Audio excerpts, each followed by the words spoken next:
도저히 안 될 때가 있어요. 이게 아무리 잘 그리려 해도 갑자기 초등학생 수준으로 딱 떨어지는 그런 순간이 있어요. 그럴 때는 일단은 그리지 말고 자기가 좋아하는 작품, 그러니까 자기가 만화가가 되겠다, 애니메이터가 되겠다 이렇게 꿈을 심어준 작품을 아무 생각하지 말고 일단 그걸 보고 이제 마음을 다잡는 거죠. 이제 거기서 다시 꿈을 심어주는 느낌이 드니까 열심히 하자 초심으로 돌아가서 다시 열심히 하는 그런 마음이 되는 거죠.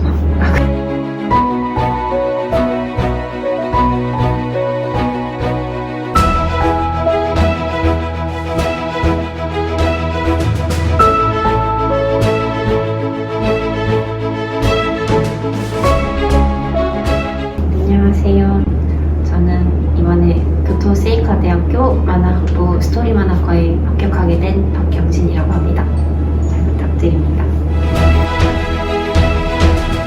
일단 세이카 대학은 만화학과를 제일 처음 만든 학교여서 만화에 대한 커리큘럼이 되게 잘 잡혀 있을 것 같았어요.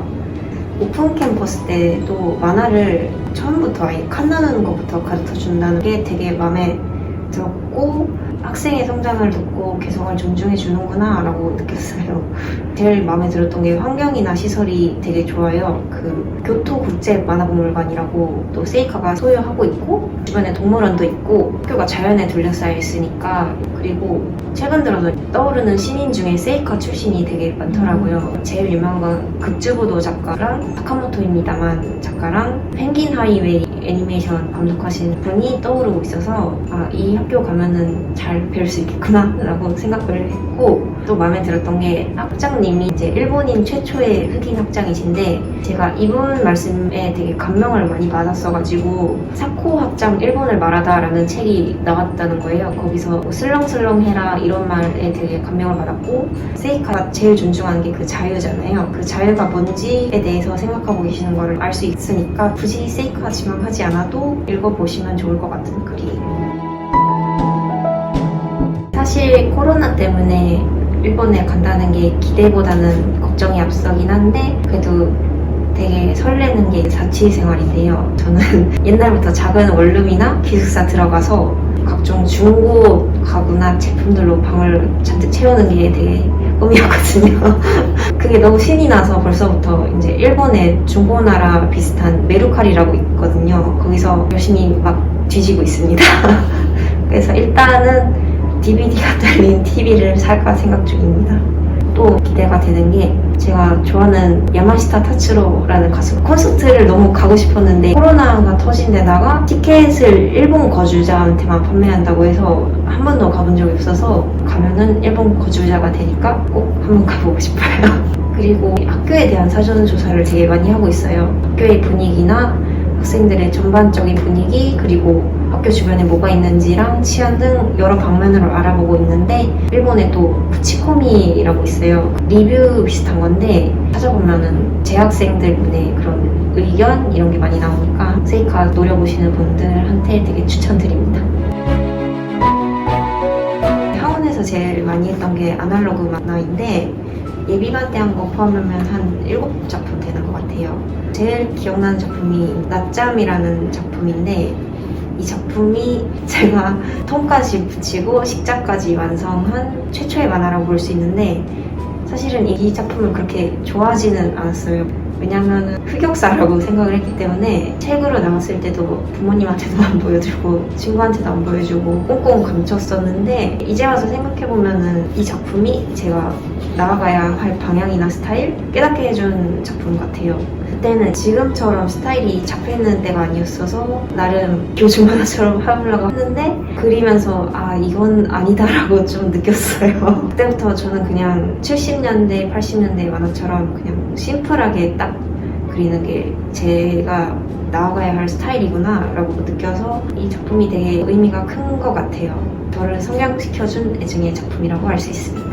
또 기억이 나는 게 학원에서 방학 되면은 팀플을 하거든요. 제일 처음에 했던 팀플이 애니메이션 만들기고 그 다음이 게임기였어요. 근데 저는 팀플레이를 많이 해보지도 않았고 막 그렇게 좋아하는 성격도 아니어서 내가 잘 할 수 있을지 도중에 민폐를 끼치진 않을지 되게 고민을 많이 했었는데 막상 해보니까 힘들 때 기운을 불어넣어주고 힘든 것도 덜했고 개인 플레이 할 때보다 서로 스타일도 다르고 생각하는 것도 다르니까 그런 걸 보는 것도 되게 재밌었는데 또 그래서 아이디어 낼 때나 회의할 때가 되게 재밌었던 것 같아요. 하고 나서는 힘들긴 했는데 근데 퍼플에 넣을 것도 많고 친구도 생기고 좋은 활동이었던 것 같아요.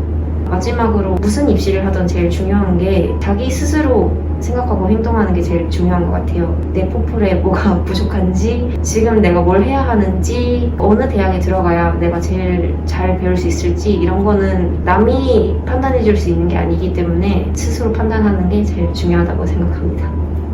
네.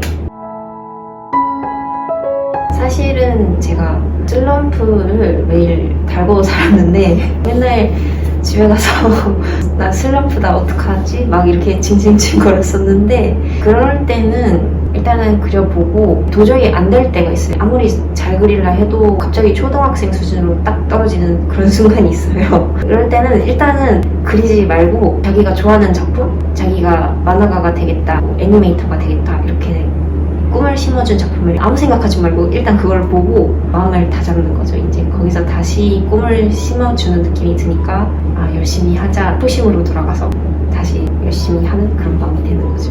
그렇게 해도 만약에 안 그려진다면은 자존심이 상할지는 몰라도 만화 기법서 인터넷에 올라있는 처음에 얼굴 그리는 것부터 알려주는 강좌들이 있어요. 그런 거를 다시 복습해보면 되게 좋아요. 근데 기초가 제대로 안 쌓여 있으면 이제 나중에 기술이 아무리 좋아져도 다 그게 무너지고 처음부터 다시 시작해야 되는 때가 있거든요. 자기가 흔들리고 있는 것 같다, 이게 안 되는 것 같다 하면은 1부터 다시 시작해보는 것도 되게 좋아요.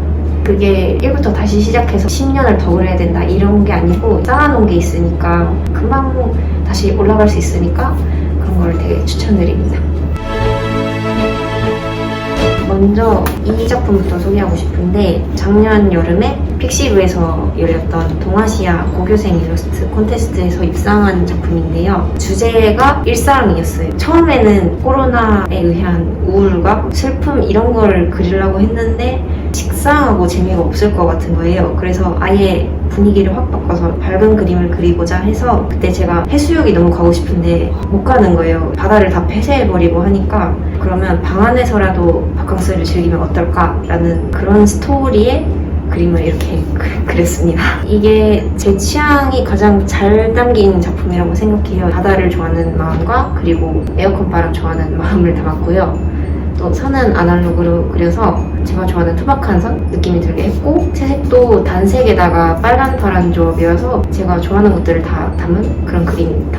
이거는 제 포폴의 메인 작품으로 넣었던 만화인데 제목이 모두의 팬케이크라는 만화고요. 이거를 그릴 당시에 제가 그동안은 잔잔한 일상 만화나 감동이나 메시지를 전해주는 만화 이런 걸 주로 그렸었는데 이거 그릴 때는 크레용 신짱이랑 예술 만화랑 순정 만화에 되게 꽂혀 있었어요. 그래서 그걸 다 짬뽕해서 예술 만화 같은 개그 만화인데 소녀 만화인 거 그리고 싶다 라고 해서 이렇게 탄생한 작품입니다. 심플한 그림체를 더 심플하게 바꿨고 또 데츠카 오사무 선생님 작품 즐겨보는데 그때 만화가 이제 막 발전하던 시기니까 지금은 볼 수 없는 독특한 컷들이 되게 많아요.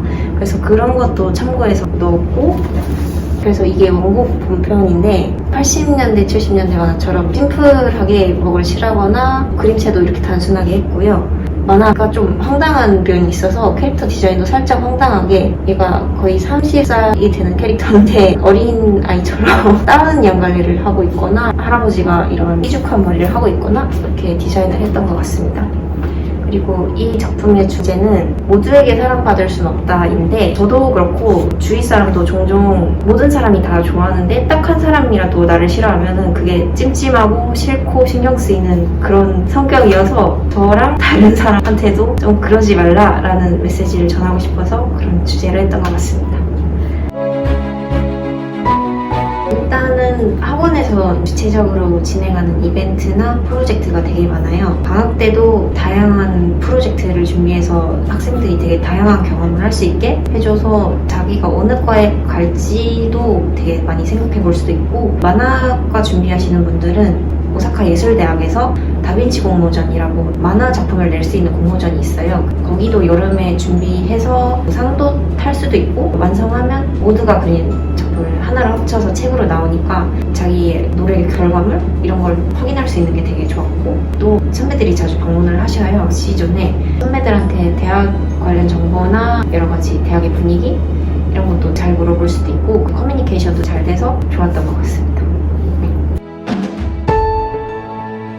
제 개인적인 의견이긴 한데 뭐 고3이라고 막 모든 걸 다 끊는 거는 유튜브도 끊고 드라마 끊고 TV 끊고 이런 거는 별로 창의력에 도움이 안 될 것 같고 적당히 보면서 그림을 그리시길 바랍니다. 창작이 주변에서 영감을 많이 받아야 하는 거다 보니까 너무 하나에만 몰두가 돼 있으면은 오히려 자기 안에 있는 창의력이 덜 발휘될 수가 있으니까 지금 할 수 있는 건 지금 해야 된다고 봐요. 예를 들어서 올해 우리 마을에 있는 카페가 문을 닫는다 그러면 한번 가보셔야 됩니다.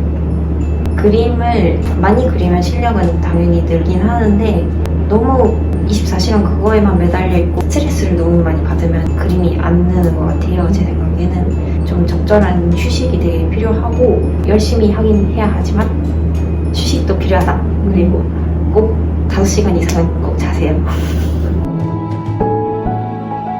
저는 만화를 대학 가서 배우자라고 느끼게 해준 작품이 철콘 근크리트라는 츠모토 타이오 선생님이 그린 작품이 있는데 그거를 볼 때마다 제가 너무 행복하거든요. 다른 만화 볼 때는 느낄 수 없는 그런 감정 느낄 수 있어서 힘들 때마다 내용 자체도 힘을 불어다주는 내용이어서 작품을 통해서 위로를 많이 받았던 것 같아요. 그래서 요즘 사회가 다들 힘들다 뉴스에도 나오고 그러잖아요. 그럴 때일수록 힘을 불어다주는 작품들이 많아져야 된다고 생각을 해서 저도 이 만화가 내 인생을 바꿨다. 힘든 시기였는데 이 만화 덕분에 버틸 수 있었다. 제가 노인이 됐는데 젊은 작가가 와서 제가 만화가가 되려고 한 거는 저 덕분이다. 이런 말을 들으면 되게 좋겠죠. 만화가라기보다는 뭔가를 만들고 싶다는 꿈이 있어요. 그게 게임이든 만화든 애니든 저의 그림으로 작품을 만들고 싶다라는 생각을 갖고 있어서 만화가가 되는 것도 좋은데 닌텐도 돈 들어가고 싶어